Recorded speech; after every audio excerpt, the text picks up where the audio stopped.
What a privilege, what an honor to have you on Richard Mwenja Exclusive this very last week of June, the year of our Lord 2024. It's a distinct privilege to have your company with us. Welcome to the conversation. Today we advance the subjects there in shaping Kenya's political and governance landscape.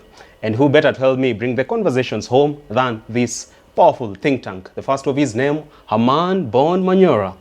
Today you're looking laid back, a gentleman. What is the occasion though? You seem so relaxed. The occasion of being a gentleman. Uh-huh. The footsteps the of joy of looking at my country return back to normalcy. Mm-hmm. Yes. Are you sort of satisfied with the efforts that were made by Generation Z? Yeah, they are just telling us, you people wake up. Mm-hmm. We are around and you are behaving as if you are not seeing us. We are so many and yet you are not seeing us. How? Mm-hmm. Mm-hmm. So we have noticed, we have seen them, we have told them we are your parents and we have heard you. Mm-hmm. Yeah. A big chunk of the clarion call from Gen Z was to bring to an end blinded sycophancy. And this far we've seen some faces being highlighted as faces of shame. Among them is Silvana Sosoro, Member of Parliament for Kiharu Ndindi Nyoro, Owen Baya, Gladys Boschole. But let's start with this vocal Member of Parliament, Silvana Sosoro. The other day he was having some tug of war between him and Governor of Kisii, Simba Arati. Now we are seeing even the youth, the electorate that really loved him at some point and now distancing himself from Osoro. For this young man who many thought the stars were aligned for him in the political landscape, how can he better recalibrate his political lifestyle because he's receiving so much backlash from the Gen Z? You know it, Richard. Mm-hmm. There are certain things that are very difficult to handle. Mm-hmm. One of them is success. Mm-hmm. Whichever way you define success. At your level, there's what you could be called success. At your level, at my level, there's success. So there's nothing uniform about success. Everybody has their peak. When they reach there, it's success. So one of the things that is difficult to handle is success. The other one is money. When you get a lot of money, again, a lot of money is defined by who you are. What is a lot of money to me may not be a lot of money to you. But the word is a lot of money.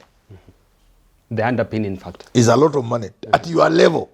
When you get a lot of money at your level. Of course, the other things, love and what have you, and let's just stick on these two. They are very difficult to handle. That's why if you look at celebrities, many of them go down very badly. When you walk in town and all of a sudden, everybody wants to greet you, it goes to your head.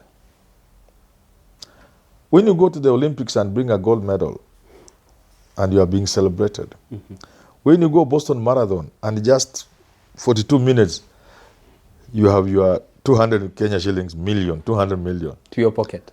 You are rushing all over the place. You want to buy a plot in Ngong. You want to do what? You want to buy a Mercedes. You want to do what? You see some of them just dying. Unfortunately, you see. Yeah, sure. Some of them go into drugs. I think one of the best sportsmen we have produced in this country, who put us on the international map, perhaps even better than Kipchoge Keino, went down with drugs. I think he died recent or something like that. Yeah, I don't want to mention his name because he was a star. He was a star. Kenya has not produced somebody else like that. You see the young man who died in Nyahururu. You know, handling success is not easy. Handling money is not easy. And that's what's happening to these young politicians. All of a sudden, because of their closeness to the president, they are stars. Just being close to the president, you are a star. People wanting to reach the president are asking you, even the people whom you feared, whom you could have knelt before recently, are now coming to you, bowing. But ambia mzee, najua ukiwa president hata ukiwa yangu utaitwa ambia mzee bwana. When people saw me around Raila just before election, when they thought they were winning, people would tell, please, ambia mzee bwana, silisahau. As if me myself I was that close to Raila. So it's not easy to handle. So don't blame Osoro. Those two things are mentioned, all of them imewakujia at the same time. Closeness to the power, closeness to the president, to power. that star position they are operating with. They are stars. You go to Kisii and everybody knows you are close to Ruto. Hata Ruto akija anakaa na wewe. Some of them hata wanakula pamoja, you know, na mapicha kuoneshana nini. That power, that closeness to power, the celebrity almost status, success in life. And then for Kenyans, it comes with money. So this is a young man who a few years ago, only the late, very good friend of mine, not friend as we were friends, but I liked him, William Bill Olentimama. Oh. He tried to describe some of these guys in parliament. You know, he was good at language and witty. He said there are guys in this house who came here in suits which looked like pajamas. Uko na suit ni kama ulilala nayo kama pajama no. Now they are donning designer suits. Customized suits? Yeah, designer suits. A friend of mine, who is this? Like I met somebody recently, or some doctor somewhere in Nairobi also, I think. He was showing me his brand name. Yeah, his initials here. Kwa shirt. Eh? They have been embedded. Yes, and all these useless shirts. A doctor? Yeah, there are some very successful doctors. There are some very successful doctors. Yeah, Jiringi, he's just using his money. That's a very successful practice. One of the lead doctors. So his shirt is here. I don't want to mention because he said, Manyora unanianika namna gani? So these guys all of a sudden are so close to power. They can go to state. Kuna watu Kenya hii wakiingia state house hakuna mtu kuwauliza, mlango unafungulia chik. You think that can't get to your head unless you are strong. Imagine going to state house. And the moment they see your vehicle, they was check. And you are not the president. There are people like those. Farouk gives you a green light. Akishuka pale kwa entrance ya entrance of state house, because I've been there, where we all leave our phones. Hakuna mtu anamuuliza kitu, anaingia na simu yake chak. That will get your head. You need to be a strong person. Or you are close to power by family relations, or you've been a person associated with serious things. But if you are a person who only a few years ago could never even have dreamt you could handle $1 million of your own, all of a sudden ukiangalia kwa account ukichunguza hivi 400 million ziliingia jana na juzi mchina ile contract nilimpatia amerusha hapo 700 million. It will go to your head. You have to be a very strong person. So don't blame these people. Skeptics to your argument would then say that we still have other young legislators who've stricken the balance between handling success and doing what is needed of them. Case in point, Babu Owino, Edwin Sifuna. Why do you think this scenario is not playing out in the arena? I've said two things. The first thing I've said is you have to be a certain person, of a certain personality, of a certain persuasion, certain character, with certain traits, to handle big money without Waswahili wanasema maskini akipata matako analia mbwata bwana anajipa shughuli kaka, hapa ananunua vitumbua, hapa ananunua sambusa kidogo That's what I've said. He has to pronounce his not arrival. Everybody can be taken down with success or money. Among the faces of... But also remember, not everybody in parliament has access to power or access to money. So those two things. There are people who can handle success and handle money. But again, there are people you are saying, why are they not excited with money? They don't have the money. Sasa Sifuna wanatoa pesa. Sisemi akipata atabadilika, but I'm just making an obvious observation. He does not have access to state goodies. He cannot give a Chinese some contract. He cannot donate to 20 million in church. church. Of 300 million. He cannot donate, if Sifuna were to donate 1 million, 500 every weekend, he could go home. He'll be back at Aisha. So the people who are giving 20 million every weekend, it's not their salary from parliament. Dignity of their hands? Dignity in level? Where can you, let me tell you, even if it was your money, you cannot spend 2, 3, 4 million, leave alone 20 million the people every weekend. Which business can handle that? You cannot be going to your business and you take 20 million every day. Even with the aid of your friends? Like those who chipped in to pay fare for the president while going to the US? But those are now belong to that category. They are getting money in that way. So those are people who can play for that. There are people in this country who can pay for 10 such a trips for the president. Ambia president, mwaka hii unaenda wapi, niletewe program yako na schedule ya travel yote, na uwezi kwenda na ndege ya abiria, mimi nitakuwa natoa chartered plane. One person. There are people in this country who can do that. Kwani 200 million pesa. 200 million is change to many people, to some people in this country. Change 200 million, nothing. And then there are people who just, a girlfriend, they just know him one month. Wanamnunulia nyumba ya 20 million, 50 million. Hapa Karen. Yeah. Karen hakuna nyumba ya 50. Wao wanapelekwa kilelesho huku nini. Ananunuliwa ka apartment ka 40 million. And they don't feel it. There are people with money. Friends of such caliber. If you have, they are friends. Crooks of such a caliber. Do you aspire to have that such around you? No. I've had my opportunity. I would have made money in many other ways. I will not be sitting here with you. But you're harboring presidential ambitions, and you need such friends to fuel and oil your campaign. No, I wouldn't. Even if people came to me and they are crooks, say, Manyora, we want to finance your campaign. How will I deal with them when I'm president? You have to pay back. Advancing this conversation, we've seen Gladys Boss-Sholei make way into the list that is considered that of faces of shame. This is a woman who at some point, so much hope was casted on her as a visionary woman leading this country, those who will take over after Martha Karua and the likes of Wangari Maathai. But why are we seeing Gladys Boss-Sholei being reduced to a sycophant? To the expectation of very few. The problem with history, and let's call it problem for now, it is always drawing lines. History is always drawing lines. So, quite often, you'll find yourself on the wrong side of the line. So that's where people like Sholei. History draws line. Mustari kak, unakanyaga, unakuta umekanyaga pande left, umekaa huko. Because the temptations, what does the Bible say? The road to the other side is wide, broad, big. But the road to heaven is narrow. Narrow. And bumpy. Narrow. Very narrow and very... So that it will be more difficult for a sinner to go to heaven than for a camel to go through the eye of a needle. So don't blame anybody. The temptation to be on this side is higher. So you could be having everything that can take you to the right side, but you choose the left side because the left side is more attractive.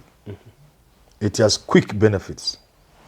A few years ago, we had... Not necessarily money. Not everybody. Sholei doesn't need money so much, so badly. She has a background that is not so humble. Not the other background, but in her life, her association through marriage, through some practice of hers, through things she has made, wherever she has worked, whether whichever way. But so money is not so much the issue for her. She's just saying good things because you are maybe from a certain community and somebody from that community wants power. You think you are now supporting them or to sustain them in power. You think you are just protecting your own, supporting your own. But that line that history has drawn, you certainly unaonanga watu wakitembea kwa mkeka. Unaonanga watu wengine wanakanyaga kwa mkeka ya president. So huyu mtu mbona anakanyaga hii mkeka? Anafaa kuwa kando. Unaonanga watu wengine wanakanyaga hiyo. Sasa hawa wanakanyaga mkeka the wrong side. Yeah. Very well.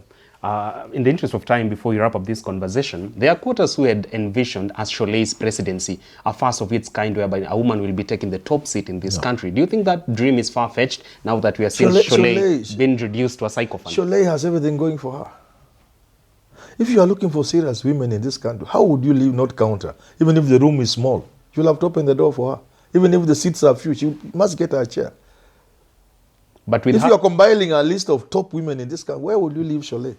Gladys Boss-Sholei. But her recent role in the National Assembly... But now she's removing herself from that, the list. That she's compromised by the appointing authority. But again, sometimes the world works in a very funny way. People have come from there to take power from those who are the other side. Railas have been struggling in the trenches. There are people stopping bullets and everything. But Ruto was not in the trenches, but he's the president now. That's sometimes how bad politics is. How bad human affairs are. Only Shakespeare can explain this. Human affairs A friend of mine called John, let me not say the other name, but you know him. You know, he has gone to school with a lot of challenges. He has gone the highest you can go in education. He has all the titles you can think of, professor and what have you. He has done a lot of writing, books and what have you. So his son was telling, like in that one, the world is very unfair to you. The world has been very unfair to you. You have done everything a man can do, but you are a poor man. You have done everything a man can do. Yet he has ascended to the apex of academia? Yeah. Top few can do what he has done. But quite often he will call me, just as I would also call him for 200 shillings for fare. Really? Of course. That's Professors like you? Yeah, we sometimes we don't have fare. Gas inaisha kwa nyumba and for 3 days you don't have gas. I've worked with mtungi ya gas kwa gari yangu for 2 weeks. The top brains Kenya has? Yeah, of course. That's the sad reality. So the world can be very unfair. It has been very unfair to Raila. He's the one who has brought us where we are. All the benefits, all the good laws, the constitution, everything, he has carried on his back. Akiweka tu chini hivi, Ruto ni kwanza kufungua kwa hiyo gunia, anachukua hiyo kitu kwa ndani. Reversing the gains and everything. Not reversing, I'm not talking about reversing. I'm just saying. So, we could say Cholet is on the wrong side. But the world works in very mysterious ways. Okay? Sure. And you can find from that wrong side, he is, unfortunately, for them, unfortunately for humanity, history doesn't work like history doesn't make the mistakes we make. It records the true thing. So history will record Raila was on the right side of history. Of course, he has his own small challenges like of late. History will notice where Gladys Cholet was. When people were stretching their hands, seeking your support, you didn't give. When they were thirsty, you didn't give water. When they were hungry and they cried, you didn't give them. When they were in pain and wanted a painkiller, you could, despite having. History records all those things. And if you look at history, it never forgets that line and those who cross the line. So yes, you can be on the wrong side, do bad things, but still become president. That's but just temporal. Because when the history is written, hitakutoa huko ulikuwa. The ghosts from the past could come up and haunt you? Of course. Of course. History is very harsh. It never forgets. The line never goes pale. It never dims. It never fades. The line that history draws remains. We have been to school. We've been to colleges. There were people who were traitors. There were people who lied to others. We are going on strike. We are organizing. They go and tell the principal, you get expelled. But if you look back and look at them now, history has put them where they are supposed to be. Would you then say for Kuria Kimani, Ndindi Nyoro, Silvana Sosoro, Owen Bai, and a few others who have been deemed blinded by sycophancy, would you say they have deliberately ignored to learn from the likes of Kariuki Chotara, Mulu Mutisia, and the rest? Power, I have told you, power is very deceptive. Power is very deceptive. First of all, power is an illusion. It's rarely real. It's an illusion. Forget about being transient, coming and going. It's very elusive. It's an illusion. Mass myopia. Yeah, you think you have it, kumbe you don't have it. How do you discover that? When you get in a position where people like Biwot got. Total men? Then you realize, huh? So leave alone Kariuki Chotara and Sharif Nasir. They were powerful people in this country. Biwot. They were powerful in this country. Hezekiah Oyugi. You should have seen them in the last days of their lives. They were not just the so-called cliche pale shadow of their past. They were miserable creatures to look at. Even with their money? Of course. History, my friend, it takes you and finally just tosses you and exposes you as the skeletons you are. You are just bones, rotten bones. History will always put you on the right side and itakutapika where you belong. Always. Throughout history. Majuto mjukuu. Throughout history, nobody will step on human beings and end up well in life. An advice for this member of parliament. Let me give you not mentioning name. Sure. I had a friend of mine. He was running a very popular hotel where we were eating murenda, mboga za waluya. Those who know him will know what I'm talking about. His brother had been among those walikuwa na finyanga wanaume. Kwak! Kwak! Ulikuwa unasema nini kuhusu serikali? Unasalimiwa. Unasalimiwa huko chini. Kwak! In their retirement, when there was a new dawn in this country, I once just said, oh, this is terrible. I told my friend, your brother, bwana. Akaniambia, wacha, tulimwambiaga hii si kazi ya kusikia. So, as you talk about people who are given an opportunity to serve their country, to save situations, but they make situations worse, why would they be recorded to give shame to their grandchildren? Because if you are writing about the history of Kenya, and you reach a phase where Kenya has collapsed, what Ugandans and Somalis and other people have gone through, there are always those phases. If you play with the peace we are enjoying today, if you play with the stability we are enjoying, if you play with the little democracy we have, then you lose your country. Chaos. We are refugees, we are what, everything is bad. It takes a long time to get back. Indemnify yourself. At Uganda, have they gotten back from 1971? Hawajarudi. They are not yet there. Somali, I remember Siadi Bare, 1990 or 91. I remember at Safari Park I was there. Nikaona magari mingi ya stout, these big vehicles with Somali number plates. What's this? Hey, the president of Sudan in Somalia has been overturned. Oh, Siadi Bare. 90 up to now. So is it a country? So when the history of Kenya is being written, that's how those names now will feature in the fullness of time. Well, history is giving you a very bad, hata kama nika footnote, lakini with such a terrible mention that your grandchildren are ashamed of you. Because you are after the small trappings of today, the small little power you think. It's not even power. First of all, it's illusionary. Secondly, even if you are a minister, I've said, in a poor, dirty third world country, what is a minister in this country? You think you're important. Which important? If an American minister lands here, we are all trembling. That is a minister now. When the president was here with the beast, you remember? When Obama was here with the beast. Sure. You remember? Kina Kieri, head of police, anajaribu apite like.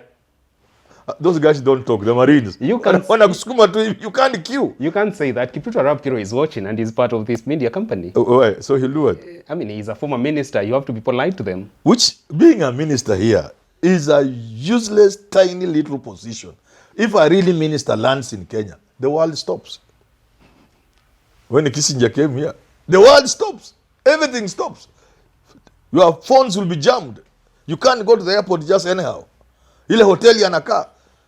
Kama Bush alikuwa ndani na girlfriend yake anambia go home, we shall refund your money. That can't happen with Murkomen in town? Which one? Who knows him? These are small people. With expensive watches. That's why when you are a small, please, one more minute that will not kill you. Sure. When you are a small and you are a pet, you are a hollow. Do you know a bamboo tree? Sure. Inside is a hole. So you try to cover your smallness, your pettiness, your hollowness with small ornaments because you are nothing. You have no substance. So you try to cover the uselessness that is you with shoes, gari unaendesha, because you are empty inside. Because really, man, you remember that woman who was chancellor for a long time in Germany? What was her name? Angela Merkel. Somebody asked her, lakini chancellor, we have only seen you na hii suit, trouser suit. Hakubadilishangi nguo. She told him, I'm the chancellor of Germany. I'm not a model. I'm not in a beauty context. She was living in a flat. 2-bedroom flat with a husband. Really? She's a professor of chemistry. She has nothing apart from that. She doesn't need to put on all manner of clothes to show. And if you want to know as you finish that these people here are just useless, you travel to many countries. You can never distinguish people by the way they dress. Hizi nguo zinauzwa in some of these foolish places like Kenya. They have nowhere else you can sell them. This plastic from China, beware, Turkey, they have a market in very few places in the world. Places like Kenya, where people think you change being the useless person you are because of what you have put on. In many of these other countries, you cannot distinguish people merely by looking at the way they are dressed. Women are just the same. Maybe if you are keen with a man, it could be maybe the shoes, if you are keen, but rarely.